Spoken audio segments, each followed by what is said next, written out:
Свети оче, се викам Сонја. Имам керка од 3 години, се вика Ема. Во мојот досегашен живот, најголемата болка што можеше да ме погоди е да бидам само храна мајка. Од секојаш се замислав дека еден ден ќе си имам фамилија и моите дечиња ќе израсат како што треба, со мајка и татко. Меѓутоа тоа не се случи. Во мојот живот се случи пресмрт. Јас и моето што толку породено бебе Ема бевме буквално испркани на улица од таткото на бебето. Но најтешкиот момент од мојот и животот на ќерка ми, кога не знаев што ќе се случи со нас, Господ ни помогна.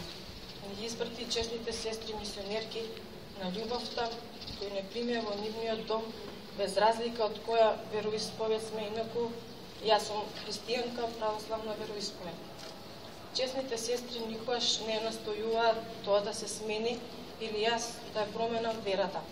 Тие се грижа за нас, ни дадоа покрив над главата, разбирање и се што требаше.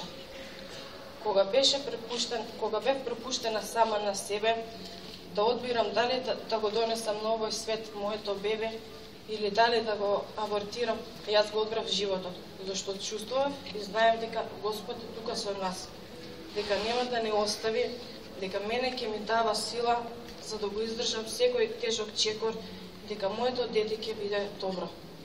Често си го повторам тоа, дека да не беа честните сестри, кој знае што ќе се случеше со нашиот живот, мојот и на ќерка ми. Благодарам Свети Оче што дојдовте кај нас.